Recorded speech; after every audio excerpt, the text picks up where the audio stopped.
बोलिए श्री लक्ष्मी नारायण भगवान की जय। श्री वृंदावन बिहारी लाल की जय। आइए प्रिय दर्शकों,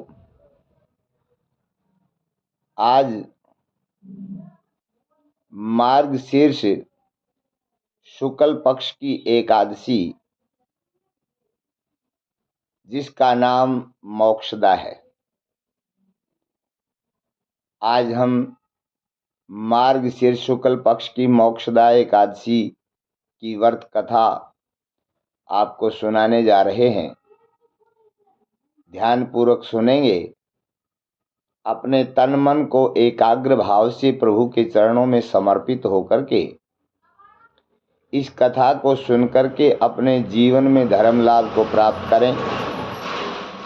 एक बार धर्मराज युधिष्ठिर भगवान श्री कृष्ण से कहने लगे कि प्रभु, आपने अनेक एकादशियों के बारे में सुनाया, आज मैं मार्गशीर्ष शुक्ल पक्ष की मोक्षदा एकादशी के बारे में सुनना चाहता हूँ। इस व्रत के करने से क्या फल मिलता है? इस मोक्षदा एकादशी का व्रत क्यों करना चाहिए?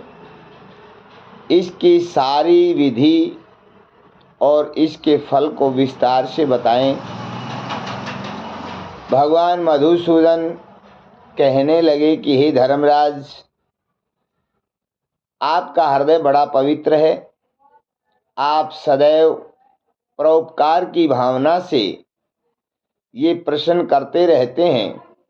जो आप पूछते हैं ये संसार के सभी मनुष्यों के कल्याण के लिए है, इसलिए मैं आपके प्रश्न से बड़ा प्रसन्न हूँ। आप ध्यान लगा करके सुनो। भगवान श्री कृष्ण कहने लगे कि हे धर्मराज, मार्गशीर्ष शुक्ल पक्ष की एकादशी का नाम है मोक्षदा।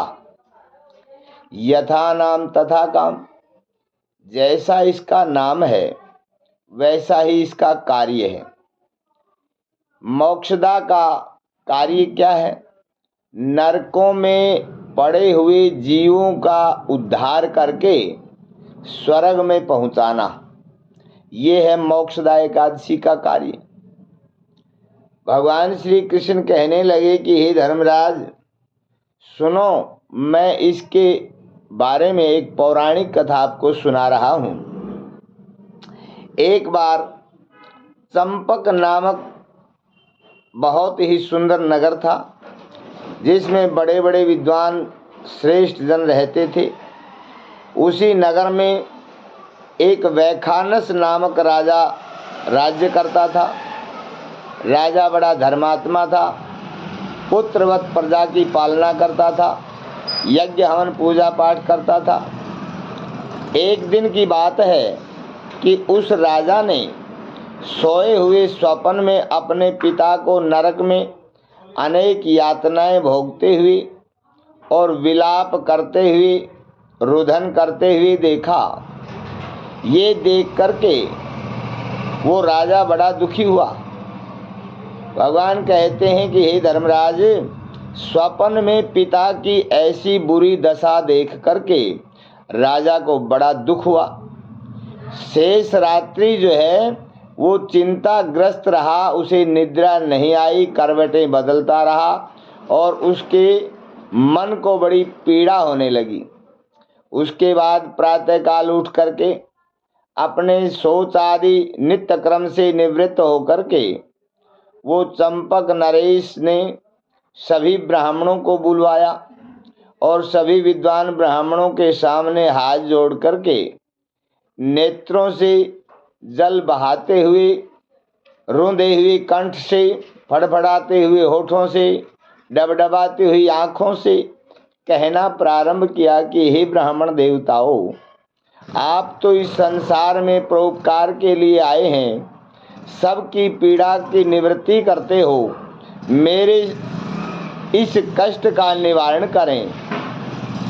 इस प्रकार से याचना करते हुए उस राजा ने ब्राह्मणों के चरणों में गिर करके और करवद प्रार्थना करते हुए अपनी पीड़ा के बारे में बताया और कहने लगे कि मैंने रात्रि में स्वप्न में मेरे पिता को अनंत यातनाएं भोगते हुए और मुझे ये कहते हुए देखा है कि हे पुत्र, मैं अधोगति को प्राप्त हो गया हूँ, इसलिए मेरे उद्धार करने का कोई शीघ्र प्रयत्न करो। हे ब्राह्मण देवताओं, स्वप्न में इस प्रकार पिता को नरक में कलेश पाते हुए, दुख पाते हुए देख करके मेरा चित्त चिंता की चिता पर जलता हुआ चेतना रहित हुआ जा रहा है, इसलिए मैं बड़ा दुखी हूँ। मुझे इतने बड़े विशाल राज्य के जितने भी अनेक प्रकार के जितने भी भोग विलास हैं, सुख सुविधाएं हैं, जितने भी सुख साधन हैं, उन वस्तुओं का सुख, धन, स्त्री, पुत्र और बंधुओं का सुख तथा रत्न जड़ित सिंहासन का सुख भी मुझे बड़ा दुखदाई देता है।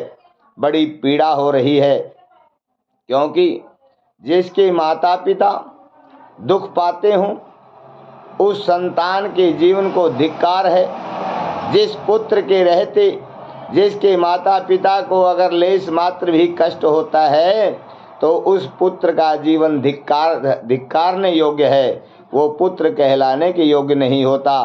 पुत्र तो वही होता है जो कि पुण्य नाम नरको तारणायति पुत्रः, जो अपने पितरों का उद्धार करे, नरक से निकाल करके स्वर्ग में पहुंचाए, अपने पितरों की मुक्ति करे, वही पुत्र कहलाने का अधिकारी होता है। इसलिए राजा ने कहा, ब्राह्मण देवताओं, जिस किसी भी दान, व्रत, तप, योग और यज्ञ आदि से मेरे पूर्वजों को मोक्ष की प्राप्ति हो, ऐसा कोई आप मुझे उपाय बताएं, मैं आपके कहने के अनुसार अवश्य करूंगा। राजा के वचन सुनकर के ब्राह्मणों ने कहा कि हे धर्मात्मा, हे राजन, आपका विचार बड़ा उत्तम है और आप जैसे पुत्र उत्पन्न करने के लिए ही जननी संसार में प्रसव का महाकष्ट उठाया करती है। धन्य है आपका जीवन। ब्राह्मणों ने कहा, हे राजन, यहाँ से कुछ दूर जाकर के वहाँ पर जो है एक जंगल में त्रिकालदर्शी पर्वत नाम के ऋषि का आश्रम है। आप उनके पास जाकर के आप अपनी इस समस्या का समाधान प्राप्त कर सकते हैं। आप अपनी पीड़ा उनके चरणों में रखें तो आपकी कामना पूर्ण होगी। ये बात सुनकर के राजा जो है बड़ा प्रसन्न हुआ और ब्राह्मणों के वाक्य सुनकर के वो धर्मात्मा राजा ब्राह्मणों और मंत्रियों को साथ लेकर के महात्मा पर्वत मुनि के पास ज्यों ही पहुंचा तो ही वहां पर शांत आकृति वाले अनेक ऋग्वेदी, यजुर्वेदी, सामवेदी, अथर्ववेदी ब्राह्मणों को वेदों का अध्ययन करते हुए देखा। उनके बीच में बैठे हुए पर्वत मुनि साक्षात ब्रह्म की तरह दिखाई दे रहे थे। उनके तेज को देख करके, उनकी सूर्य की तरह चमक को देख करके राजा बड़े प्रफुल्लित हुए। तब राजा ने हाथ जोड़ करके उन्हें साष्टांग प्रणाम किया। राजा को प्रणाम करते हुए देख करके मुनि ने उनको आशीर्वाद देते हुए राज्य का कुशल समाचार पूछा कि राजन, तेरे राज्य में सब सकुशल हैं। उसके बाद राजा ने करबद्ध प्रार्थना करते हुए कहा, हे मुनि, हे महात्मन, यद्यपि आपकी कृपा से, आपके आशीर्वाद से राज्य में सब चारों तरफ सुख शांति और सब कुशल मंगल से हैं, हर जीव मात्र सुखी है, लेकिन फिर भी एक ऐसा विघ्न आकर के उपस्थित हो गया है कि जिससे मुझे समस्त राज्य का सुख मिट्टी के समान जान पड़ता है। इसलिए उसी कष्ट के निवारण के लिए मैं आपकी सेवा में आकर के उपस्थित हुआ हूँ। मुझे रात दिन बड़ी पीड़ा होती है। मैं चिंता रूपी चिता में जला जा रहा हूँ। इसलिए आप ऐसा कोई उपाय बताएं जिससे मैं चिंता मुक्त हो जाऊं। राजा के इस प्रकार विनय युक्त वचन सुनकर के मुनियों में श्रेष्ठ पर्वत ऋषि ने अपने नेत्र बंद किए और एक मुहूर्त के लिए ध्यान लगाने के बाद राजा से कहा कि हे राजन, न केवल मैं आपके कष्ट के कारण को जान चुका हूँ, बल्कि आपके पिता के पापों से परिचित भी हो चुका हूँ। ध्यान लगा करके सुनने का कष्ट करो कि तुम्हारे पिता ने एक बहुत बड़ा पाप किया है, जिस पाप के करने से तुम्हारे पिता नरकगामी बन गए। इस प्रकार से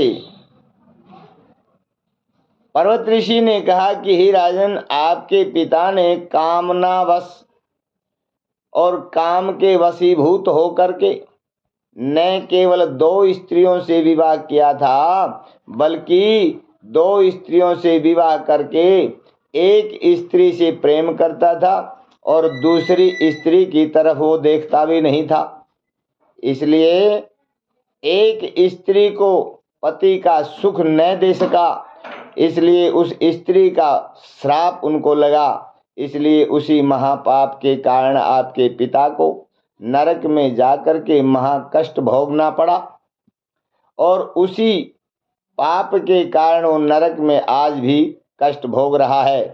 यदि इसका उपाय शीघ्र नहीं किया गया तो आपके पिता को अनंत काल तक नरक की यातनाएं भोगनी पड़ेंगी, क्योंकि एक स्त्री के जीवन काल में दूसरा विवाह कर लेने से बढ़ करके इस संसार में कोई भी महापाप नहीं है भाई। इस प्रकार से एक स्त्री के रहते हुए जीवन में कभी भी दूसरी स्त्री को स्वीकार नहीं करना चाहिए। अगर दूसरी स्त्री को स्वीकार करता है तो ये जीवन में महापाप होता है।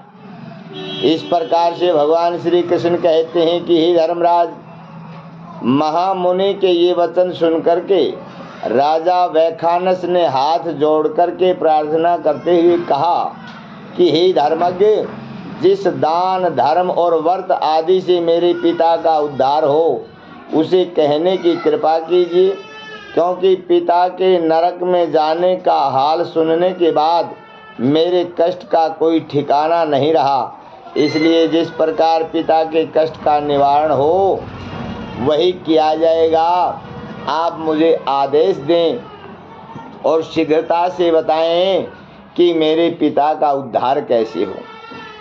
इस प्रकार से राजा की प्रार्थना सुन करके पर्वत मुनि ने कहना प्रारंभ किया और कहने लगे कि हे राजन सुनो, इसके लिए आपको मार्गशीर्ष शुक्ल पक्ष की एकादशी, जिसका नाम मोक्षदा है, वो मोक्ष को देने वाली है, उसका विधि विधान के अनुसार श्रद्धा पूर्वक व्रत कीजिए और अपनी प्रजा के साथ इस व्रत को करवाइए।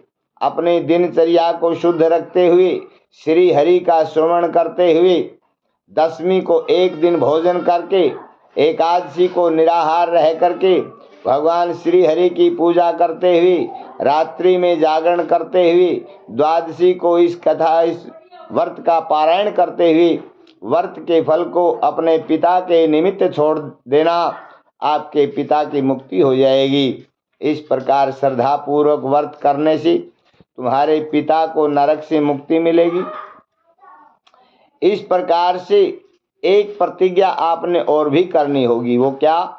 ये प्रतिज्ञा करनी होगी कि न तो पहली स्त्री के जीवन काल में दूसरी स्त्री से विवाह करूंगा और न प्रजा के किसी पुरुष को ऐसे करने की आज्ञा दूंगा। यदि किसी भी दुरात्मा ने ऐसा दुस्साहस किया कि अपने जीवन में एक पत्नी होते हुए दूसरा विवाह जो भी मेरे राज्य में करेगा उसको मैं कठोर से कठोर दंड दे करके उसको दंडित करूंगा। इस संकल्प के साथ आपने प्रतिज्ञाबद्ध होना पड़ेगा, तब आपके पिता की जो है मुक्ति होगी। इस प्रकार से जो है जैसा आप करेंगे तो भगवान श्री हरि की कृपा से आपके पिता नरक से निकल करके स्वर्ग की तरफ जो है जाकर के स्वर्ग में अनेक प्रकार के आनंद और सुखों का भोग करेंगे। इस प्रकार से वो जो है हर प्रकार की सुख सुविधा से युक्त होकर के उनका जीवन आनंदित हो जाएगा। इस प्रकार से भगवान श्री कृष्ण ने कहा कि हे धर्मराज युधिष्ठिर सुनो, मुनि के ये वाक्य सुन करके और उन्हें दंडवत प्रणाम करके वो राजा अपने नगर में आ गया। उसके बाद मुनि की बताई हुई प्रतिज्ञा करते हुए राजा वैखानस ने ज्यों ही मार्गशीर्ष शुक्ला एकादशी का व्रत अपनी प्रजा के साथ शुद्धता और विश्वास के साथ किया और जैसे ही संकल्प अपने पिता के निमित्त छोड़ा तो उसका पापी पिता अपने पापों से मुक्त होकर के उसे आशीर्वाद देता हुआ दिव्य रूप से जो है स्वर्ग को चला गया। इसलिए जो मनुष्य मोक्षदा एकादशी का व्रत करेगा वो अपने परिवार के साथ समस्त संसारी सुखों का भोग करता हुआ अंत में मोक्ष को प्राप्त होता है। भगवान श्री कृष्ण कहते हैं कि हे धर्मराज युधिष्ठिर सुनो, यदि तुम ये उपदेश सुन करके मन में कोई संशय करो कि स्वयं मैंने ही ये कथा बताई है और मैंने ही इतने विवाह कर रखे हैं। भगवान कहते हैं एक पत्नी के होते हुए दूसरी पत्नी को लाना महापाप है, लेकिन भगवान ने तो 16,108 विवाह किए हैं। तो भगवान कहते हैं कि राजन, अगर आपके मन में ये संशय हो कि मैंने इतने विवाह क्यों किए, तो सुनो, मैंने कोई भी विवाह कामनावश नहीं किया और मैं अपने तेज से, अपनी इच्छा से, अपनी शक्ति से मेरे घर में जितनी रानियां हैं मैं सबके साथ एक सा व्यवहार करता हूँ, उन सभी रानियों की सेवा करता हूँ, उनकी रक्षा और सुरक्षा करता हूँ, उनकी हर इच्छा को समय समय पर पूर्ण करता हूँ। और इस बात का साक्षी देवर्षि नारद है, क्योंकि नारद ने कई बार भगवान की गृहस्थी को अनेक बार झांक झांक करके देखा कि भगवान एक हैं और रानियां अनेक हैं, उनके साथ वो अपनी गृहस्थी कैसे निभा रहे हैं। तो ये भगवान की गृहस्थी को देख करके नारद नतमस्तक हो गए थे कि प्रभु आप तो आप ही हैं, आप एक होते हुए भी अनेक रूपों में अपनी सभी रानियों को बराबर सुख दे रहे हैं। तो इस प्रकार से भगवान श्री कृष्ण ने कहा कि राजन, आप इस प्रकार का संदेह ना करें, अगर मेरी तरह कोई सामर्थ्यवान हो तो वो ऐसा कर सकता है, क्योंकि समर्थ को नहीं दोष गुसाई, रवि पावक सुरसरी की नाई। इस प्रकार से भगवान ने धर्मराज युधिष्ठिर को ये मोक्षदा एकादशी की कथा सुना करके आनंदित किया और इस प्रकार से भगवान ने कहा कि तुमको ये कथा सुन करके हे धर्मराज आनंदित आपका मन हुआ है, इसी प्रकार इस कथा को करने वाला, इस कथा को सुनने वाला, इस व्रत को करने वाला सदैव मोक्ष का अधिकारी होता है। इस कथा के सुनने और पढ़ने वाले भी वाजपेय यज्ञ के फल को प्राप्त करते हैं। इस प्रकार भगवान श्री कृष्ण कहते हैं कि हे धर्मराज, इस मोक्षदा एकादशी का व्रत जो श्रद्धा पूर्वक करके श्री हरि का सुमरण करते हुए निश्चित और भगवान का मनन चिंतन सुमरण करते हुए एकाग्र भाव से जो भी जीव जिसके निमित्त इस व्रत के फल को छोड़ता है, भगवान की कृपा से उस जीव का उद्धार हो जाता है और वो परम पद का अधिकारी बन जाता है। बोलिए श्री कृष्ण चंद्र भगवान की जय, श्री लक्ष्मी नारायण भगवान की जय। श्रीमन्नारायणे नारायणे नारायण, श्रीमन्नारायणे नारायणे नारायण। लक्ष्मी नारायणे नारायणे नारायणे बद्री नारायणे नारायणे नारायण। बोली श्री लक्ष्मीनारायण भगवान की जय।